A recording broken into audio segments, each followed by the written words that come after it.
Lord, please bless my family always. Panginoon, maraming salamat sa aking pamilya. Maraming salamat at lagi silang andyan. Sila po ang aking inspirasyon, ang aking lakas. Sila po ang nagiging kakampi ko sa mga pagsubok ng buhay.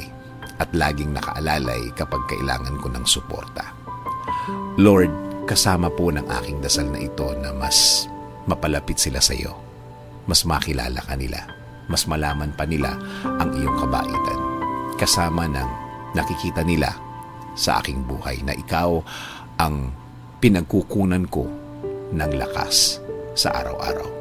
Kasama na rin ang aking dinadasal na tulungan niyo rin ang bawat isa sa kanila sa tuwing kailangan nila ng tulong ninyo, Lord. Tulad na lang ng pagtulong na ginagawa mo para sa akin. Every time na kailangan ko po ng tulong niyo. Palagi niyo silang samahan at protektahan sa lahat ng oras. Alam ko po na napakadelikado na sa labas at kailangan nila ng proteksyon ninyo sa mga buhay nila, kasama na ang kani-kanilang mga trabaho. Ikaw, Panginoon, ang nakakaalam ng lahat ng kanilang pinagdadaanan. Alam mo kung anong mga pagsubok ang dumadating sa kanila. At alam ko, Lord, na ikaw lang ang makakatulong at makakasuporta sa kanila dahil alam mo ang kani-kanilang mga buhay.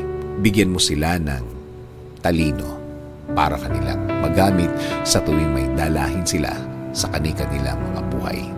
I-remind mo sa kanila na ikaw lang ang panggagalingan ng mga bagay na ito. Mga tulong na ikaw lang ang makaka-provide. Tulungan niyo rin po ang pamilya kong may pinagdadaanan sa kani-kanilang araw. Mga taong ayaw magsalita tungkol sa kanilang mga problema at nagdesisyon na lang na manahimik na lamang and decided to keep it to themselves. Panginoon, alagaan niyo po ang lahat ng magulang, kapatid at lahat ng miyembro ng pamilyang Pilipino. Patuloy niyo kaming ilayo sa lahat ng uri ng sakit. Ilayo niyo po kami sa lahat ng uri na masama.